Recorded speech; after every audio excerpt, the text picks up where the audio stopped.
नमस्कार, खबरें अब तक में आपका स्वागत है। मैं हूं आपके साथ पवन शर्मा। आज की हमारी खबरें में हम आपको दिखाएंगे, बताएंगे और कुछ बड़े खुलासे भी करेंगे। पहले बात करेंगे बिहार की सियासत की, जहां प्रधानमंत्री नरेंद्र मोदी और गृह मंत्री अमित शाह की रैलियों में विकास और संस्कृति गौरव की बातें हो रही हैं। और बात करेंगे उत्तर प्रदेश की सियासत की, तो बसपा प्रमुख मायावती ने 2027 के विधानसभा चुनाव की तैयारी शुरू कर दी है। इसी बीच बिहार में महागठबंधन के सबसे बड़े चेहरे राहुल गांधी ने अपनी पहली चुनावी रैली में मोदी और भारतीय जनता पार्टी पर निशाना साधते हुए पुराने और नए मुद्दे उठाए। और अंत में लखनऊ से एक बड़ी और चौंकाने वाली खबर भी आपको बताएंगे, जहां उत्तर प्रदेश पुलिस की साख पर सवाल खड़े कर देने वाला मामला सामने आया है। तो आज की हमारी खबरों में सियासी रणनीति, बदलाव की दावेदारी और कानून व्यवस्था की चुनौती। बने रहिए हमारे साथ, क्योंकि हम आपको दिखाएंगे, बताएंगे और खोलेंगे हर पहलू उन बड़ी खबरों में। लेकिन इससे पहले आइए नजर डाल लेते हैं इस वक्त की हेडलाइंस पर। बिहार के विकास के लिए कानून राज जरूरी, बोले पीएम नरेंद्र मोदी। राजनीतिक ताकत के रूप में करें अपनी सामूहिक शक्ति का इस्तेमाल, महिलाओं से बोली प्रियंका गांधी। मुंबई में दिन दहाड़े बंधक बनाए गए 15 से 20 बच्चे, एक्टिंग स्टूडियो के बाहर हड़कंप। ये चुनाव जंगल राज को रोकने का है, नालंदा रैली में बोले अमित शाह। 20 साल बाद जेल से रिहा हुए नीतीश कटारा, हत्याकांड का दोषी सुखदेव यादव, सड़क हादसे में मौत। राजस्थान में चक्रवाती बारिश से बड़ी ठंडक, 13 जिलों में येलो अलर्ट जारी। शी जिनपिंग से मुलाकात के बाद झुके ट्रंप, 10% टैरिफ हटाया। क्यूबा में तूफान मेलिसा का तांडव, अब तक 25 लोगों की मौत। सोने चांदी के भाव में आज फिर आई गिरावट, 1,19,253 रुपए हुआ 24 कैरेट गोल्ड। गिरावट के साथ बंद हुआ शेयर बाजार, सेंसेक्स 592 अंक टूटा, निफ्टी 25,900 के नीचे। तो चलिए शुरू करते हैं खबरों का सिलसिला और बात करते हैं अपने पहले खास मुद्दे के बारे में। बिहार विधानसभा चुनाव 2025 का पहला चरण अब बस कुछ ही दिन दूर है और सियासी तापमान लगातार बढ़ता जा रहा है। हर तरफ रैलियां, आरोप प्रत्यारोप और जनता को मनाने की होड़ मची है। क्या इस बार जनता के फैसले में बदलाव आएगा या वही पुरानी राजनीति का सिलसिला जारी रहेगा? चलिए आपको बताते हैं चुनावी मैदान की ताजा हलचल। आपको बता दें, आज सुबह प्रधानमंत्री नरेंद्र मोदी ने मुजफ्फरनगर के मोतीपुर में जनसभा को संबोधित किया। रैली में बड़ी संख्या में महिलाएं और युवा शामिल हुए। महिलाओं ने बच्चों के साथ पहुंचकर अपनी समस्याएं साझा करने का अवसर पाया। मोदी ने कहा कि बिहार की जनता के लिए एनडीए सरकार ने विकास और संस्कृति गौरव को सर्वोच्च प्राथमिकता दी है।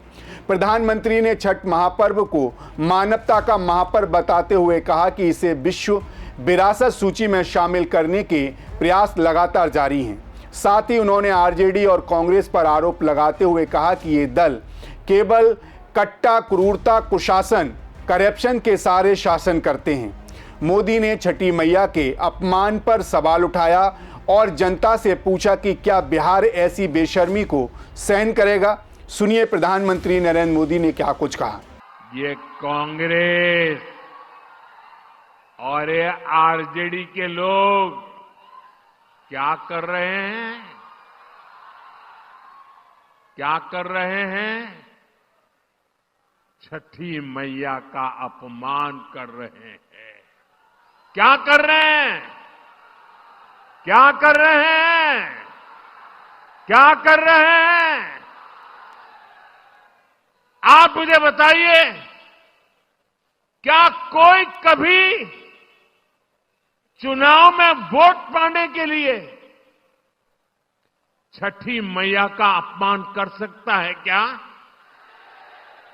क्या ऐसा अपमान बिहार सहन करेगा क्या? क्या ऐसा अपमान हिंदुस्तान सहन करेगा क्या? क्या मेरी माताएं जो निर्जला उपवास करती है, क्या वो सहन करेगी क्या? आरजेडी कांग्रेस के लिए कैसी बेशर्मी से बोल रहे हैं। उनके लिए तो छठी मैया की पूजा एक ड्रामा है, नौटंकी है। आप उनकी बातों से सहमत है क्या? ऐसे लोगों को सजा दोगे कि नहीं दोगे?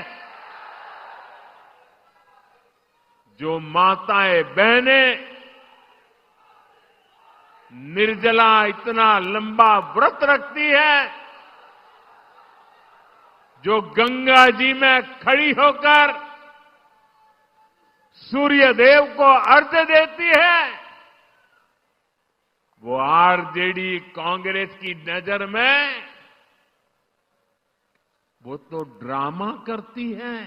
वहीं केंद्रीय गृह मंत्री अमित शाह ने भी पटना में प्रेस कॉन्फ्रेंस के दौरान राष्ट्रीय एकता दिवस पर कांग्रेस पर निशाना साधा। शाह ने कहा कि सरदार पटेल के योगदान को कांग्रेस ने नजरअंदाज किया। 41 साल तक भारत रत्न देने में देरी और पटेल की समाधि या स्मारक न बनाना इस बात का सबूत है कि कांग्रेस का उनके प्रति सम्मान हमेशा कम रहा। सुनिए उन्होंने क्या कुछ कहा। आजादी के बाद, सरदार पटेल के निधन के बाद सरदार पटेल को भुलाने में कांग्रेस पार्टी ने कोई कसर नहीं छोड़ी। सरदार जैसे महान व्यक्तित्व को भी भारत रत्न मिलने में 41 साल की देरी हुई, और वो देरी केवल और केवल कांग्रेस के सरदार के प्रति एक विशिष्ट अभाव के कारण रही। सरदार पटेल जैसे महान व्यक्तित्व के लिए पूरे देश में ना कोई समाधि बनी, ना कोई उनका स्मारक बना। जब नरेंद्र मोदी जी गुजरात के मुख्यमंत्री बने, तब उन्होंने स्टैच्यू ऑफ यूनिटी की रचना की और एक भव्य स्मारक जो पूरे विश्व में आज प्रसिद्ध हो चुका है, वो सरदार पटेल के स्मारक बनाने का काम नरेंद्र मोदी जी ने किया। आपको बताते चले, अमित शाह ने 4 बड़ी रैलियों को संबोधित किया। लखीसराय में पहली रैली में डिप्टी सीएम विजय कुमार सिन्हा, तारापुर में दूसरी डिप्टी सीएम सम्राट चौधरी, हिल्सा में तीसरी और पालीगंज में अंतिम रैली हुई। अमित शाह ने बिहार में एकता और विकास पर जोर दिया और विपक्ष पर आरोप लगाया कि वो राष्ट्रीय एकता और सांस्कृतिक गौरव की अनदेखी करते हैं। वहीं आरजेडी नेता तेजस्वी यादव ने अमित शाह के बयान पर पलटवार किया। तेजस्वी ने कहा कि बिहार में उद्योग और रोजगार की कमी साफ करती है कि भारतीय जनता पार्टी और एनडीए का उद्देश्य केवल सत्ता में बने रहना है, विकास लाना नहीं। तेजस्वी ने कहा कि बिहार की जनता बदलाव चाहती है और ये चुनाव सिर्फ सत्ता का नहीं बल्कि राज्य के भविष्य का है। सुनिए उन्होंने क्या कुछ कहा। अरे भाई साहब, आप छोड़ो। अमित शाह जी ने तो कहा है कि बिहार में कारखाने, इंडस्ट्री, उद्योग नहीं लगाया जा सकता है क्योंकि बिहार में भूमि की कमी है। इनको केवल गुजरात में फैक्ट्री लगाना है, बिहार से केवल वोट लेना है। इस बार बिहार की जनता इनको सबक सिखाने का काम करेगी।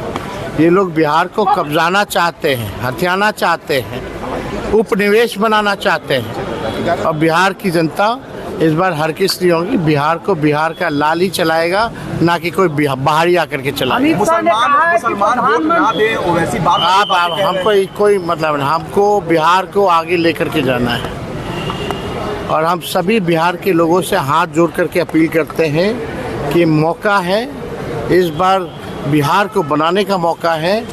अगर ये लोग दोबारा आ जाएंगे तो बिहार और पीछे चला जाएगा। वहीं कांग्रेस के वरिष्ठ नेता राहुल गांधी ने नालंदा और बरबीघा में महागठबंधन की जनसभाओं को संबोधित किया। प्रियंका गांधी, शशि थरूर भी चुनाव प्रचार में सक्रिय रहे। राहुल गांधी का संदेश युवा और आम जनता को जोड़कर महागठबंधन की ताकत दिखाने का रहा। वहीं इन दिनों बिहार में सिर्फ यही सवाल गूंज रहे हैं कि क्या इस बार बिहार की जनता मोदी और शाह की विकास और संस्कृति गौरव वाली रैलियों को स्वीकार करेगी या तेजस्वी और राहुल के बदलाव और रोजगार के संदेश पर ध्यान देगी। क्या एनडीए का डबल इंजन सचमुच बिहार को नई ऊंचाइयों तक ले जाएगा या महागठबंधन का संदेश जनता में गूंजेगा। जाहिर है बिहार का चुनावी रण अब तैयार है। एक तरफ प्रधानमंत्री और गृह मंत्री की जनसभाओं में संस्कृति गौरव और विकास का जोर, वहीं दूसरी तरफ तेजस्वी और राहुल का बदलाव और रोजगार का एजेंडा। चुनाव नजदीक हैं और अब बिहार की जनता तय करेगी कि राज्य किस दिशा में जाएगा, विकास की ओर या फिर पुरानी राजनीति की ओर। खैर, इसी के साथ खबरें अब तक में बढ़ते हैं अगले मुद्दे की तरफ। उत्तर प्रदेश की राजनीति में मायावती फिर से मैदान में हैं। जी हां, 2027 की तैयारी शुरू हो गई है और इस बार उनका फॉर्मूला साफ है, दलित प्लस मुस्लिम को जोड़कर भारतीय जनता पार्टी को मात देना। लेकिन सवाल यह है कि क्या बसपा को ये जुगाड़ जमीन पर काम करेगा या फिर भी उसी तरह हवा में रह जाएगा जैसे कई बार पहले हुआ है। तो चलिए आपको बताते हैं पूरी कहानी। उत्तर प्रदेश की सियासत में बसपा प्रमुख मायावती ने 2027 के विधानसभा चुनाव की तैयारी शुरू कर दी है। बसपा की सत्ता में वापसी का फॉर्मूला उन्होंने मुस्लिम भाईचारा कमेटी की बैठक में सामने रखा। आपको बता दें, मायावती ने बुधवार को लखनऊ में मुस्लिम भाईचारा कमेटी की बैठक कर बसपा के नेताओं को बड़ा टारगेट दिया। मायावती ने अपने नेताओं से कहा कि 22% दलित और 20% मुस्लिम वोट मिलकर भारतीय जनता पार्टी को हराने की ताकत रखते हैं। मायावती का मानना है कि अगर ये दोनों समुदाय बसपा के साथ खड़े हो जाएं तो 42% वोट की ताकत भारतीय जनता पार्टी के लिए चुनौती बन सकती है। उन्होंने पार्टी नेताओं को हर विधानसभा क्षेत्र में 100 मुस्लिम नेताओं को जोड़ने का टारगेट दिया है। इसके अलावा मुस्लिमों के लिए किए गए विकास कार्यों और फैसलों की बुकलेट भी वितरित की गई ताकि लोगों को यह याद दिलाया जा सके कि बसपा शासनकाल में मुस्लिमों के लिए सबसे ज्यादा काम किए गए। प्रदेश के सभी मंडलों में मुस्लिम भाईचारा कमेटी में 2-2 संयोजक बनाए गए हैं, जिसमें एक दलित और एक मुस्लिम समाज से है। मायावती अब हर महीने खुद इस कमेटी की बैठक लेंगी ताकि मुस्लिम वोट बैंक को पार्टी के साथ जोड़ा जा सके। हालांकि राजनीतिक विश्लेषकों का मानना है कि उत्तर प्रदेश में मुस्लिम वोट बैंक अभी भी सपा कांग्रेस के साथ है और दलित वोट भी अब बसपा के साथ पहले की तरह नहीं है। 2007 में बसपा ने पूर्ण बहुमत से सरकार बनाई थी, लेकिन इसके बाद पार्टी का वोट शेयर लगातार घटता गया। 2022 में बसपा का वोट शेयर केवल 12% रहा, जबकि 2024 में यह घटकर 9% हो गया। इसीलिए मायावती की चुनौती अब सिर्फ सत्ता तक पहुंचना नहीं बल्कि बसपा का अस्तित्व बचाना भी है। मुस्लिम समुदाय पर भरोसा जमाना और दलित वोट को फिर से जोड़ना अब उनके लिए बड़ी परीक्षा है, क्योंकि उत्तर प्रदेश के बदलते सियासी समीकरण में दलित मुस्लिम केमिस्ट्री बनाना आसान नहीं होगा। मुस्लिम समाज अभी भी उसी दल के साथ खड़ा रहेगा जो भारतीय जनता पार्टी को हराने में सक्षम दिखता है। इसीलिए मायावती के लिए देखना जरूरी होगा कि क्या उनका समीकरण गणित जमीन पर काम करता है या बस कागजों तक ही सीमित रह जाएगा। वहीं बसपा के अगर आंकड़ों पर नजर डालें तो यह ग्राफ लगातार गिरता हुआ दिखाई पड़ता है। जैसे 2007 में बसपा ने 30.43% वोट शेयर और 206 सीटें हासिल कर पूर्ण बहुमत पाया था। 2022 में वोट शेयर घटकर 12% और 2024 में 9% रह गया। गैर जाटव दलित जाटव वोट भी बसपा से दूर हो चुके हैं। इसके अलावा मायावती 3 बार भारतीय जनता पार्टी के साथ रही हैं, जिससे मुस्लिम समुदाय में उनके प्रति संदेह बना हुआ है। ऐसे में सवाल यह है कि क्या मायावती की नई दलित मुस्लिम केमिस्ट्री बसपा को फिर से सत्ता तक ले जा जाएगी, माफ करिएगा ले जा पाएगी, या सिर्फ चाय की चुस्की और प्रेस कॉन्फ्रेंस तक सिमट जाएगी। क्या मुस्लिम समाज इस बार बसपा पर भरोसा जताएगा या उनका झुकाव फिर भी सपा कांग्रेस की ओर रहेगा? और क्या मायावती अपने खोए हुए दलित वोट वापस जोड़ पाएंगी? कुल मिलाकर देखा जाए तो उत्तर प्रदेश की सियासत में बसपा का सफर अब सिर्फ सत्ता की लड़ाई नहीं बल्कि अस्तित्व बचाने की जंग भी बन गया है। 2027 चुनाव में देखना दिलचस्प होगा कि क्या मायावती दलित मुस्लिम की केमिस्ट्री जमीनी सच में बदल पाएंगी या बसपा की नई रणनीति कागजों तक ही सिमट कर रह जाएगी। उत्तर प्रदेश की राजनीति के इस खेल में सवाल सिर्फ इतना है कि क्या मायावती फिर से चमत्कार दिखा पाएंगी या फिर बसपा के सपनों का गणित भी बिगड़ जाएगा। खैर, इसी के साथ खबरें अब तक में बढ़ेंगे अगले मुद्दे की तरफ। बिहार विधानसभा चुनाव 2025 का पहला चरण अब बस कुछ ही दिनों दूर है और सियासी संग्राम पूरे उफान पर है। आज हम आपको लेकर चलते हैं महागठबंधन के सबसे बड़े चेहरे राहुल गांधी की पहली चुनावी रैली में, जहां महागठबंधन के सबसे बड़े नेता राहुल गांधी ने अपनी पहली चुनावी रैली में फिर बिहार की जनता के सामने अपनी पूरी रणनीति रख दी। निशाना साफ था प्रधानमंत्री नरेंद्र मोदी। मुद्दे पुराने नए, अडानी अंबानी से लेकर वोट चोरी तक। लेकिन सवाल यह है कि क्या राहुल गांधी के ये मुद्दे तेजस्वी यादव के लिए वोटों का खजाना साबित होंगे या महागठबंधन की मुश्किलें और बढ़ाएंगे। आपको बता दें, बिहार में महागठबंधन के मुख्यमंत्री पद के उम्मीदवार तेजस्वी यादव के साथ चुनावी अभियान शुरू करते ही राहुल गांधी ने अपनी रणनीति साफ कर दी है। उनकी रैलियों में निशाना हमेशा प्रधानमंत्री नरेंद्र मोदी और भारतीय जनता पार्टी रहती है। राहुल गांधी ने पुराने मुद्दों को दोहराते हुए अडानी अंबानी को वोट चोरी के मसलों को भी रैली में उठाया। राहुल गांधी ने कहा कि बिहार में भारतीय जनता पार्टी का शासन, रिमोट कंट्रोल बीजेपी के हाथ में है और जनता को वही वोकल फॉर लोकल वाला संदेश चाहिए। उन्होंने जनता से पूछा, क्या आपके फोन के पीछे क्या लिखा है, मेड इन चाइना? उनका कहना था कि नोटबंदी और जीएसटी के फैसले छोटे व्यवसायियों को तबाह कर चुके हैं। राहुल ने जोर देकर कहा कि हमें ऐसा बिहार चाहिए जहां मोबाइल, कपड़े और पेंट या बने और युवाओं को रोजगार मिले। सुनिए उन्होंने क्या कुछ कहा। हम चाहते हैं कि बिहार का युवा, जैसे आपने देखा होगा आपकी शर्ट के पीछे, फोन के पीछे क्या लिखा है बताओ? Made in China. सही। नरेंद्र मोदी जी ने हिंदुस्तान के जो छोटे बिजनेस वाले हैं, छोटे उद्योग हैं, उन सबको खत्म कर दिया नोटबंदी और जीएसटी लागू करके। जहां भी आप देखो मेड इन चाइना। हमारा कहना है कि मेड इन चाइना नहीं, मेड इन बिहार होना चाहिए उस फोन के पीछे। फोन के पीछे मेड इन चाइना नहीं, मेड इन बिहार। और फोन कहां बने? बिहार में। शर्ट, पैंट, फोन, कैमरा, सारे के सारे मेड इन बिहार। और बिहार के युवाओं को उन फैक्ट्रियों में रोजगार मिले, ऐसा बिहार हम चाहते हैं। आपकी हिस्ट्री है। तो सुना आपने राहुल गांधी ने क्या कहा, लेकिन सवाल यह उठता है कि क्या बिहार की जनता को दिल्ली का यमुना का गंदा होना या धारावी की जमीन का मामला सच में प्रभावित करेगा? राहुल गांधी ने यमुना के बहाने प्रधानमंत्री मोदी पर हमला बोला और दावा किया कि अमीरों के लिए साफ पानी और गरीबों के लिए गंदा। वही अडानी का मुद्दा उठाते हुए कहा कि किसानों की जमीन से लेकर सिर्फ 1 रुपए में अडानी को दे दिया गया। राहुल गांधी ने चुनावी मुद्दों को सीधे संविधान और वोट अधिकार से जोड़ दिया। उन्होंने आरोप लगाया कि मोदी, बीजेपी और आरएसएस मिलकर संविधान पर हमला कर रहे हैं। बिहार में वोट चोरी के मसले को भी उन्होंने जोर शोर से उठाया और इसे संविधान पर हमले से जोड़ा। इतना ही नहीं, रैली के दौरान राहुल ने व्यक्तिगत हमले भी किए। उन्होंने कहा कि पीएम मोदी की मां को अपमानित किया गया और ये केवल मोदी की नहीं बल्कि हर महिला का अपमान है। देखा जाए तो राहुल गांधी के आरोपों में भले ही दम हो, लेकिन सवाल ये उठता है कि क्या राहुल के ये मुद्दे तेजस्वी यादव के लिए मददगार होंगे या उल्टा कठिनाई बढ़ाएंगे? अडानी अंबानी, दिल्ली के यमुना जैसे मुद्दे बिहार की जनता के लिए कितने प्रभावी होंगे? क्या वोट चोरी और संविधान पर हमला के मुद्दे राज्य में वाकई असर डालेंगे या सिर्फ राष्ट्रीय एजेंडा दिखाते रहेंगे?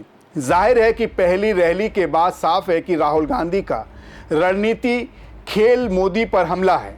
अडानी अंबानी वोट चोरी के मुद्दे हैं। बिहार चुनाव में महागठबंधन की दिशा तय करेगा, लेकिन बिहार की जनता तय करेगी कि तेजस्वी यादव के लिए ये लाभदायक होगा या इन मुद्दों से उनकी मुश्किलें और बढ़ा दी जाएंगी। चुनावी रण अब गर्म होता जा रहा है और अगली रैलियों में तय होगा कि जनता किस संदेश को समर्थन देती है, बदलाव या पुरानी राजनीति का। खैर, जाते जाते आपको एक और मुद्दे से रूबरू कराते हैं। उत्तर प्रदेश की राजधानी लखनऊ से आज एक बड़ी खबर सामने आई जिसने पुलिस सुरक्षा पर सवालिया निशान खड़े कर दिए। सीएम योगी आदित्यनाथ के प्रदेश में महिला सुरक्षा और पुलिस के अच्छे कामों की कई बार तारीफ की जा चुकी है, लेकिन अब पुलिस की साख पर फिर से सवाल खड़े हो गए हैं। जी हां, लखनऊ के महानगर थाना क्षेत्र की पेपर मिल चौकी के चौकी इंचार्ज धनंजय सिंह को एंटी करप्शन टीम ने 2 लाख रुपए की रिश्वत लेते रंगे हाथों गिरफ्तार किया है। मामला और भी संवेदनशील है क्योंकि ये रिश्वत एक गैंग रेप केस से नाम हटाने के लिए मांगी गई थी। ऐसे में सवाल उठता है कि क्या महिला सुरक्षा और न्याय दिलाने के बजाय कुछ पुलिसकर्मी सत्ता और पैसे के खेल में फंस गए हैं। आपको बता दें, लखनऊ के निशादगंज चौकी प्रभारी धनंजय सिंह पर गंभीर आरोप है। एंटी करप्शन टीम की जानकारी के मुताबिक उसे चौकी परिसर में ही 2 लाख रुपए की रिश्वत लेते हुए गिरफ्तार किया गया।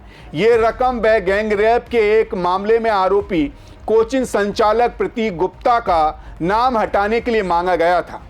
प्रतीक गुप्ता का कहना है कि यह मामला तब शुरू हुआ जब एक पूर्व कर्मचारी ने 1.5 साल पुराने मामले को उछालते हुए उन पर झूठा आरोप लगाया। पुलिसिया दबाव और डर दिखाकर पहले 50 लाख रुपए की मांग की गई। इसके बाद केस से नाम हटाने के लिए धनंजय सिंह ने 2 लाख रुपए रिश्वत की डिमांड की। पीड़ित प्रतीक गुप्ता ने तंग आकर एंटी करप्शन टीम से संपर्क किया, जिसने जाल बिछाकर दरोगा को मौके पर पकड़ लिया। जब प्रतीक गुप्ता रिश्वत की रकम लेकर चौकी पहुंचे तब एंटी करप्शन टीम ने तुरंत कार्रवाई की और धनंजय सिंह को गिरफ्तार कर लिया। गिरफ्तारी के दौरान दरोगा ने विरोध की कोशिश की, लेकिन टीम ने उसे काबू में कर लिया। वहीं इस हाई प्रोफाइल मामले ने लखनऊ पुलिस महकमे में हड़कंप मचा दिया है। डीजीपी और उच्च अधिकारियों ने पूरे प्रकरण की निगरानी कर रहे हैं। उत्तर प्रदेश में सीएम योगी आदित्यनाथ की सरकार भ्रष्टाचार के खिलाफ जीरो टॉलरेंस की नीति अपनाए हुए है, लेकिन ऐसे मामले ये दिखाते हैं कि कुछ पुलिसकर्मी अब भी अपनी जिम्मेदारी भूलकर रिश्वत के खेल में उलझे हैं। गिरफ्तार धनंजय सिंह के खिलाफ अब कानूनी कार्रवाई की जा रही है। ये मामला न केवल लखनऊ पुलिस की साख के लिए चुनौती है, बल्कि प्रदेश में महिला सुरक्षा और न्याय सुनिश्चित करने के मिशन पर भी सवाल खड़ा करता है।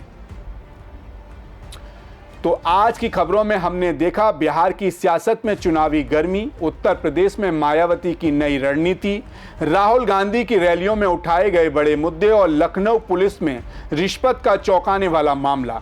इन सब बड़ी खबरों के बीच एक बात साफ है कि सत्ता, राजनीति और न्याय के खेल में हर कदम पर जागरूक रहना ही हमारी जिम्मेदारी है। फिलहाल आज के लिए बस इतना ही। बने रहिए हमारे साथ, देखते रहिए सी न्यूज़ भारत। हर खबर आपके साथ, आपके हाथ।